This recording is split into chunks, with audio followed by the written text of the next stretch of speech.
Standby, birthday batian. Ilatag na natin. Now na! Batiin na natin sila, paring Ray, para kainan na. Maligayang ika-7 kaarawan, batang-bata. 7th birthday today, Naomi Zoe Malimban. Naomi Zoe Malimban, happy birthday! Ng Carlaville Subdivision, Barangay Hugo Perez 13 Martires. Pagbati mula kay Papa Raymond at Mama Mary Grace. Muli, happy 7th birthday, Naomi Zoe Malimban. Sana'y mabusog mo kami. Maligayang karawan din, mga kababayan, kay Miss Glenda Diaz. Happy birthday, Glenda!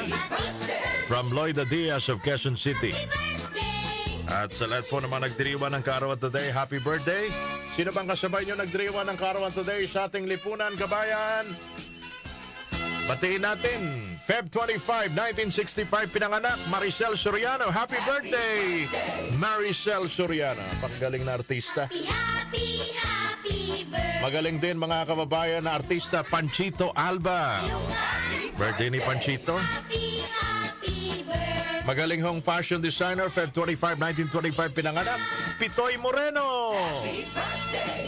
Aba, yung broadcaster si Nina Corpus. Nina, happy birthday, ha? Happy birthday! Happy birthday. Sino pa ba nagdiriwan ng karawan today? Alamin natin. Wala na.